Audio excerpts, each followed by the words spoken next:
बरेच जण म्हणतात की व्हेजमध्ये बिर्याणी कुठे असते का? तर हो असते. आज आपण अशीच व्हेज बिर्याणीच बनवणार आहोत. अगदी चमचमीत आणि एक दाणा सुटसुटीत अगदी नॉनव्हेजसारखी व्हेज बिर्याणी आपण आज बनवणार आहोत. नॉनव्हेज प्रेमींना सुद्धा खाण्याचा मोह आवरणार नाही इतकी टेस्टी ही बिर्याणी बनते. तर व्हिडिओ शेवटपर्यंत नक्की बघा. नमस्कार, मी मनीषाज किचनमध्ये तुमचं स्वागत आहे.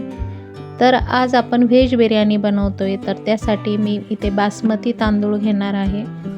तर मी शेला बासमती तांदूळ घेणार आहे. तर सगळ्यात आधी आपल्याला तांदूळ 2 ते 3 वेळा स्वच्छ धुवून घ्यायचं आहे. त्यानंतर तांदूळ पूर्ण बुडतील एवढं पाणी आपल्याला त्याच्यात टाकून कमीत कमी अर्धा तास तरी तांदूळ आपल्याला सोक होण्यासाठी ठेवायचा आहे. तांदूळ आधी भिजवून घेतल्यानंतर राईस खूप छान असा मोकळा तयार होतो. तर हे बघा, अशा पद्धतीने तांदूळ मी आता भिजत ठेवणार आहे. तोपर्यंत आपण जे व्हेजिटेबल बिर्याणीसाठी वापरणार आहोत ते सगळे व्हेजिटेबल आपण आधी मॅरिनेट करून घेऊ. तोपर्यंत तांदूळ पण आपला छान सोक होईल. तर इथे मी 1 कप फ्लावर घेतलेला आहे, 1 कप बटाटा घेतला आहे, अर्धा कप गाजर घेतलेला आहे, अर्धा कप फरसबी घेतलेली आहे, त्यानंतर वाटाणे घेतलेले आहेत अर्धा कप. तर हे सगळे व्हेजिटेबल्स आपल्याला मॅरिनेट करून घ्यायचे आहेत. त्यासाठी मी इथे दही घेतलं आहे. हे 2 कप दही आहे, त्यातलं मी अर्ध दही वापरणार आहे, म्हणजे 1 कप दही मी त्यात घालणार आहे. दही खूप आंबट घ्यायचं नाही. आदल्या रात्री लावलेलं म्हणजे मोवळंच दही घ्यायचं, कारण आंबट दही असलं तर मग बिर्याणीची टेस्ट पण आंबटच होते. तर मोवळंच दही घ्यायचं आहे. त्यानंतर मी इथे टाकणार आहे चवीप्रमाणे मीठ. त्यानंतर बिर्याणी मसाला घेतला आहे मी, 2 चमचे बिर्याणी मसाला टाकला आहे, 2 चमचे काळा मसाला मी इथे टाकणार आहे. मसाले तुम्ही तुमच्या आवडीप्रमाणे कमी जास्त करू शकता.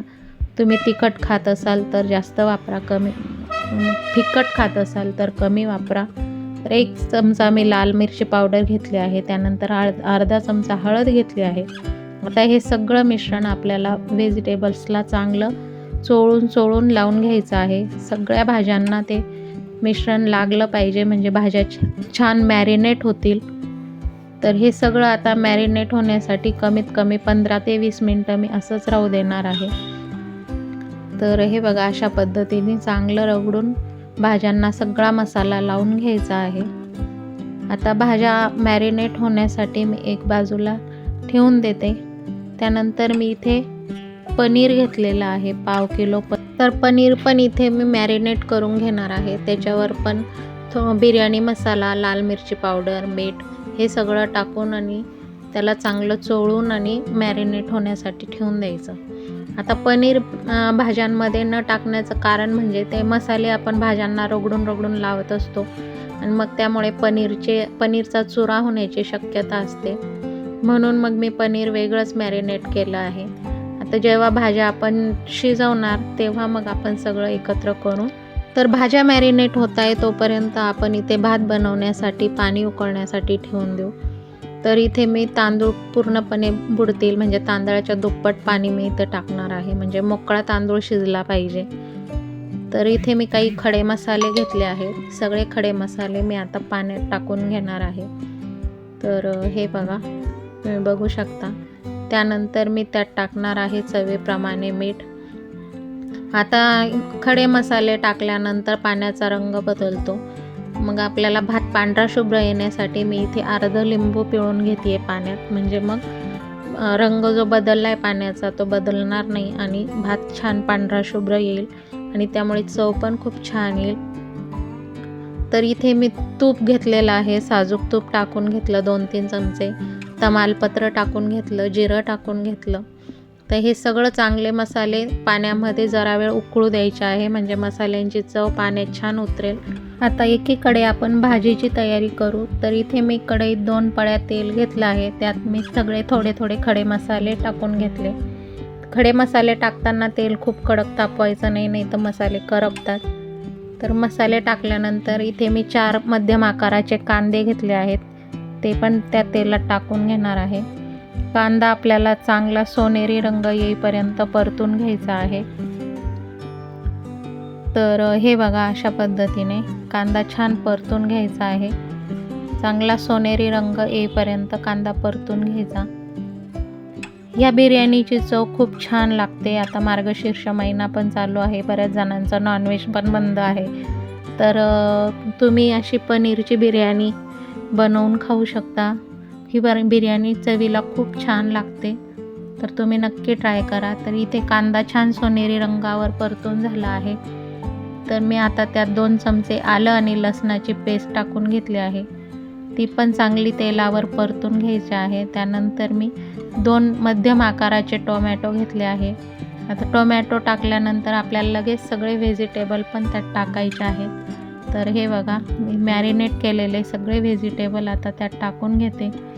ते छान परतून घ्यायचं आहे. आता हे व्हेजिटेबल टाकल्यानंतर आपल्याला अजून बाकी काही मसाले टाकायची गरज नाही, कारण आपण मॅरिनेशनमध्ये सगळे मसाले आधीच टाकलेले आहेत. म्हणून आता फक्त चांगलं मिक्स करायचं आणि झाकण ठेवून जरा वेळ आता त्याला छान शिजू द्यायचं आहे. कमीत कमी 70% आपल्याला भाज्या चांगल्या शिजवून घ्यायच्या आहे. त्याच्यामुळे आता झाकण ठेवायचं आणि मध्यम आचेवर छान शिजू द्यायचं आहे. तर 10 ते 15 मिनटं झालेले आहेत. 25-30% भाज्या शिजल्या आहेत. आता मी त्यात टाकली थोडीशी कोथिंबीर आणि आता इतपत भाज्या शिजल्यानंतर आपण जे पनीर मॅरिनेट करून ठेवलं होतं ते पण आता त्यात टाकून घेणार आहोत. तर हे बघा, भाज्या छान शिजल्या आहेत. आता आपण पनीर पण त्यात टाकून घ्यायचं आहे. त्यानंतर ते चांगलं मिक्स करायचं आणि आता फक्त 5 ते 10 मिनटं आपल्याला भाज्या शिजवून घ्यायच्या आहेत. म्हणजे राहिलेले 25-30% पण भाजी शिजेल आणि मग बिर्याणीसाठी आपली भाजी परफेक्ट तयार होईल. तर भाज्या शिजताय तोपर्यंत आता आपण इथे पाणी पण भरपूर उकळलं आहे. त्यात आता तांदूळ जो आपण भिजत ठेवला होता तो आता त्यात टाकून घेऊया. तर हे बघा, तुम्ही बघू शकता मी सगळा तांदूळ आता त्यात टाकून घेते. तर तांदूळ टाकल्यानंतर तो चांगला 70 ते 80% आपल्याला शिजवून घ्यायचा आहे. तांदूळ टाकल्यानंतर लगेच चाळायचा नाही, थोडा वेळ त्याला उकळू द्यायचा आणि मग चाळायचं आहे, कारण लगेच उलटनं घातलं तर तांदूळ तुटण्याची शक्यता असते. म्हणून लगेच चाळायचा नाही, चांगला उकळू द्यायचा आणि मग चाळायचा. तर आता भात आपला शिजत आलेला आहे. हे बघा, तुम्ही बघू शकता भात आपला आता जवळजवळ 70 ते 80% शिजलेला आहे.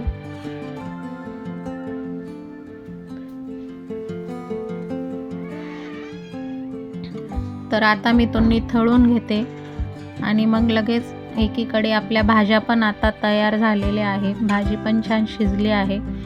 आता आपण हा तांदूळ निथळून घ्यायचा आणि लगेच बिर्याणीचे लेयर लावायचे. तर हे बघा, बघू शकता तुम्ही भात अगदी सुटसुटीत एक एक दाणा मोकळा मोकळा असा शिजला आहे. आता आपण लगेच बिर्याणीचे लेयर लावून घेऊ. तर हे जे प्रमाण आहे हे 1 किलो तांदळाचं प्रमाण आहे. मी 1 किलो तांदूळ घेतला होता. कमीत कमी 8 ते 10 जणांना ही बिर्याणी आरामात पुरते. तर तुम्ही जर इतक्या लोकांसाठी करणार असाल तर 1 किलो तांदूळ घ्या. कमी करणार असाल तर अर्धा प्रमाण म्हणजे अर्धा किलो तांदूळ आणि कमी कमी भाज्यांचं प्रमाण घेतलं तरी चालेल. तर हे बघा, मी पहिला लेयर लावला आहे. आता त्याच्यावर टाकायची थोडीशी कोथिंबीर, त्यानंतर पुदिना असा हाताने कुरतडूनच टाकायचा, कापायचा नाही. कापला की पुदिन्याची चव कडवट लागते, म्हणून असा हाताने कुरतडूनच टाकायचा आहे. तर अशा प्रकारे मी आता बिर्याणीचे सगळे लेयर लावून घेते. तर हे बघा, तुम्ही बघू शकता ही बिर्याणी चवीला खूप छान लागते, खूप टेस्टी लागते आणि मुलंही आवडीने खातात. ह्या निमित्ताने मुलं भाजीपाला तरी खातात. आपल्याला पाहिजे ते व्हेजिटेबल आपण ह्या बिर्याणीसाठी वापरू शकतो. मुलांना कळतसुद्धा नाही आणि ते आवडीने सगळं खातात. तर माझे सगळे लेयर लावून झाले आहे. आता आपण त्याला दम देणार आहोत. तर इथे मी कोळसा गरम करून घेतला आहे. त्याच्यावर साजूक तूप टाकायचं आणि लगेच पक्क झाकण लावायचं आणि मंद गॅसवर आपल्याला कमीत कमी 15 ते 20 मिनटं याला छान दम देऊन घ्यायचा आहे. तर 15-20 मिनटं झाले आहेत. तर हे बघा, तुम्हाला मी आता सगळं खोलून दाखवते, बिर्याणी खोलून दाखवते. तर हे बघा, किती अगदी एक एक दाणा सुटसुटीत अशी आपली बिर्याणी तयार झालेली आहे. अगदी जे म्हणतात बिर्याणी कधी नसतेच व्हेजमध्ये, ते सुद्धा ही बिर्याणी अगदी आवडीने खातील. तर तुम्ही ह्या पद्धतीने बिर्याणी नक्की ट्राय करा, तुम्हाला नक्की आवडेल. तर हे बघा, तुम्ही बघू शकता, मी तुम्हाला सर्व करून दाखवते. अगदी एक एक दाणा सुटसुटीत अशी ही बिर्याणी तयार होते. माझी मुलं तर आवडीने खातात. तर तुम्हाला माझी रेसिपी कशी वाटली कमेंटमध्ये नक्की सांगा. अजून कुठली रेसिपी तुम्हाला बघायची असेल तर तेही सांगा. रेसिपी आवडल्यास रेसिपीला लाईक करा, शेअर करा आणि माझ्या चॅनलला सबस्क्राईब करा. अशाच नवनवीन रेसिपीजसोबत आपण पुन्हा भेटू. व्हिडिओ शेवटपर्यंत बघितला त्याबद्दल मनापासून धन्यवाद.